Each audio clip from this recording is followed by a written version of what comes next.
Day one of the boat transport to Alaska for anyone who is interested. Day one has not gone to plan. But here's the truck, here's the boat.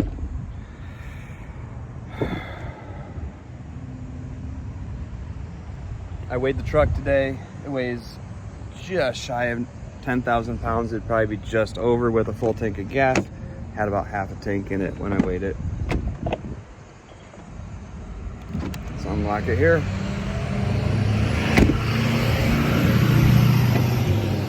Got everything in it for the trip.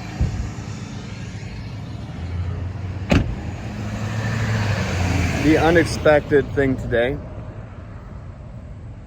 was that the permit people, who've been great, by the way, Mercury Permits, very reasonable prices, good communication, everything's been excellent with them. The problem was with either Progressive Insurance or the FMCSA, Federal Motor Carrier Safety Administration.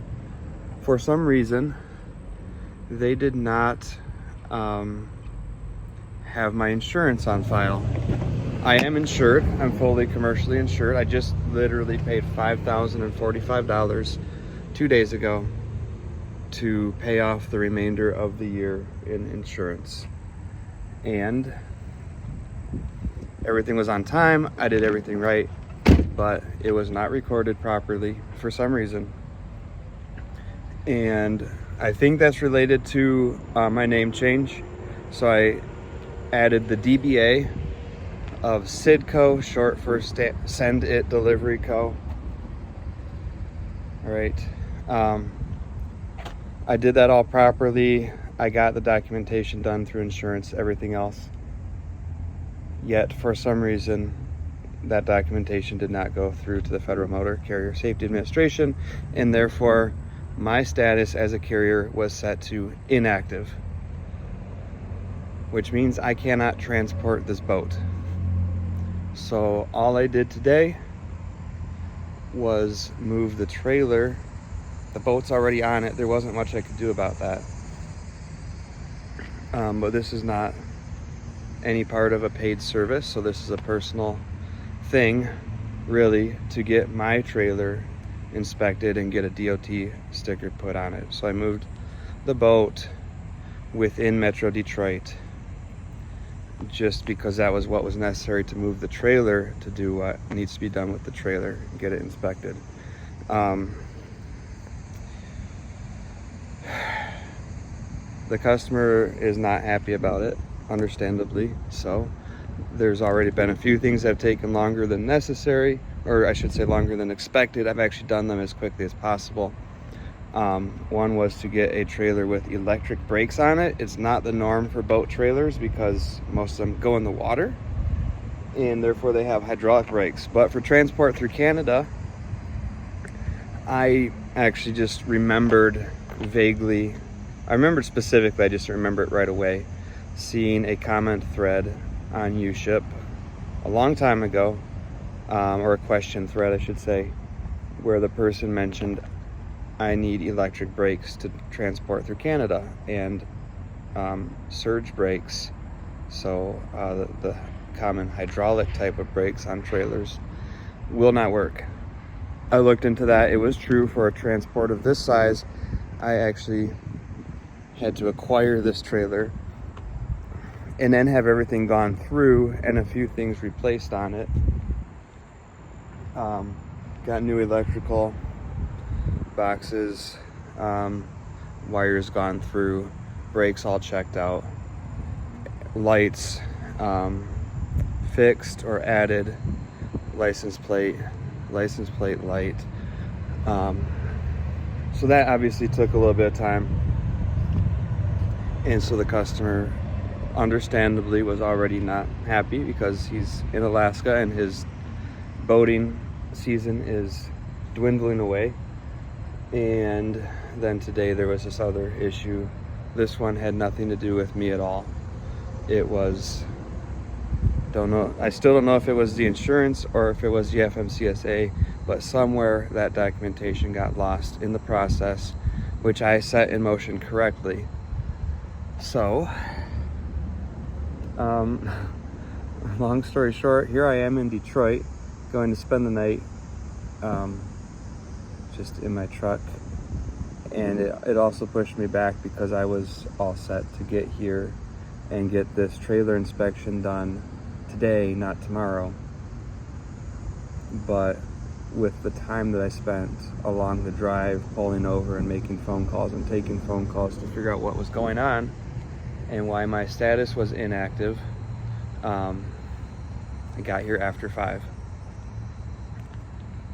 So it is what it is.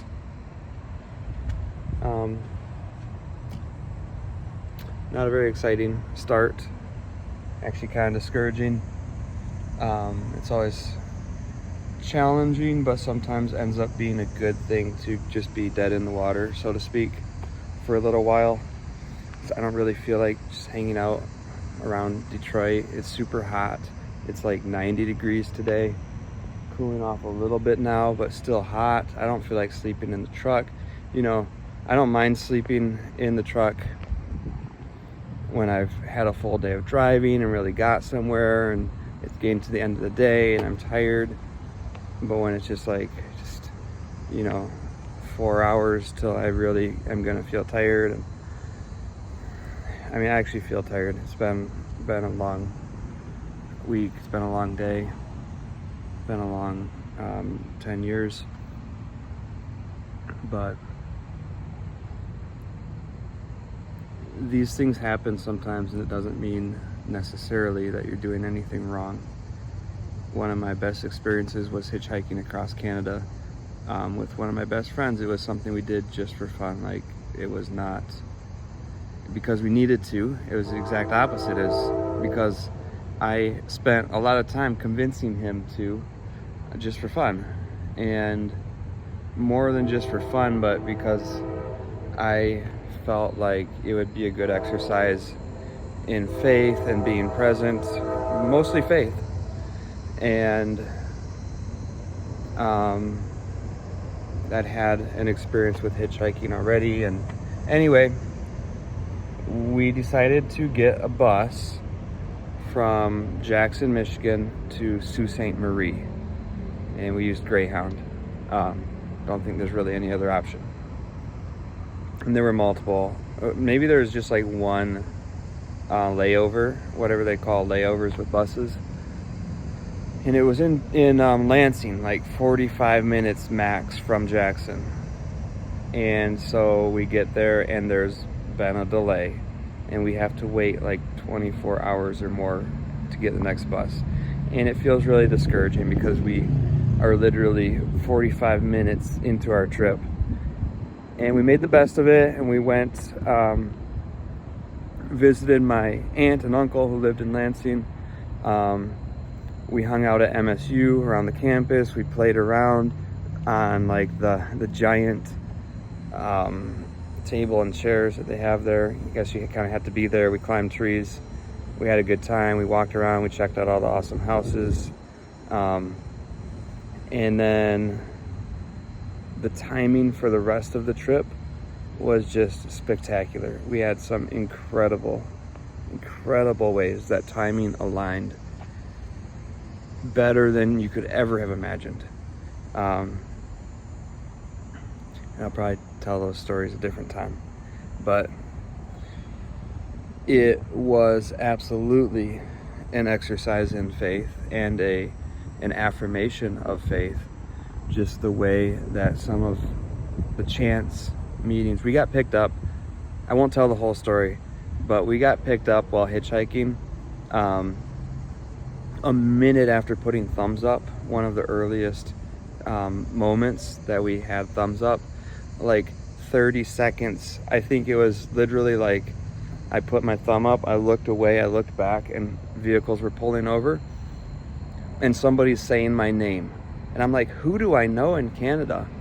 And somebody I had met on a different trip with my best friend's identical twin brother was pulling over and thought it was me and the twin brother. So we had to fill them in that actually there's a double. But we met them like 1,000 miles away. And that timing was insane. It would not have happened had we not but had that bus not been late.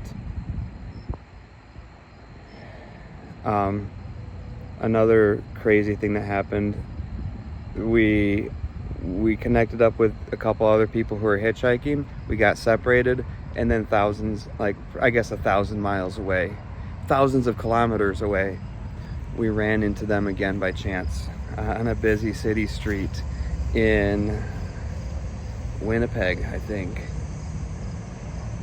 So crazy, amazing things happened, and it all started with a disappointing delay right on the front end. So as much as I was inclined to take this as a sign that like I'm doing something horribly wrong, it may be that, and it may not be that.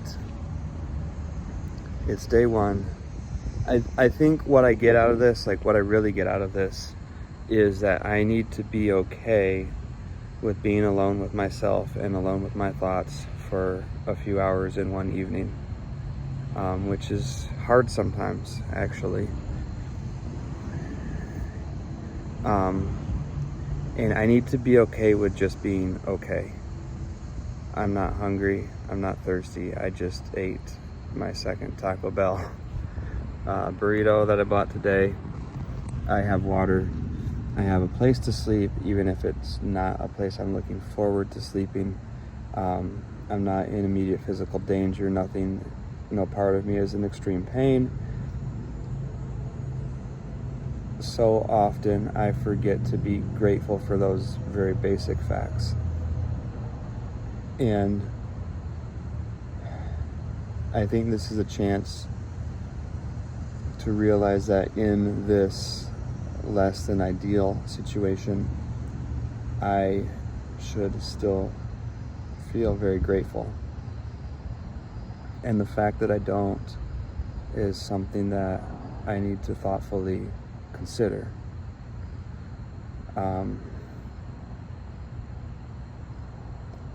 So there it is, day one of the delivery from Detroit to Homer, still in Detroit.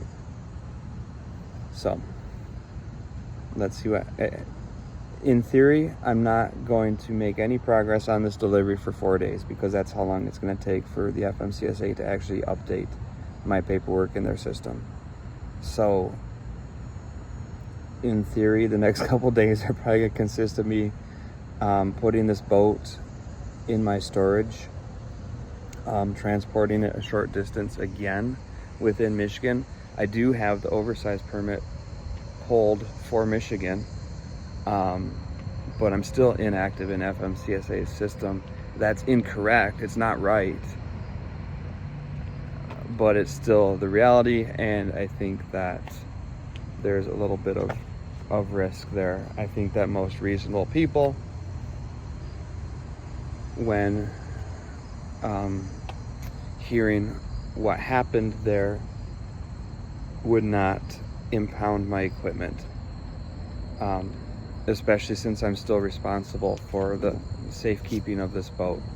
So I will probably get it into my storage in Michigan and leave it there until I can really start the trip.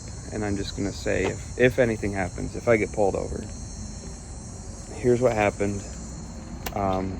This is not part of what the customer paid for. It's not a paid transport.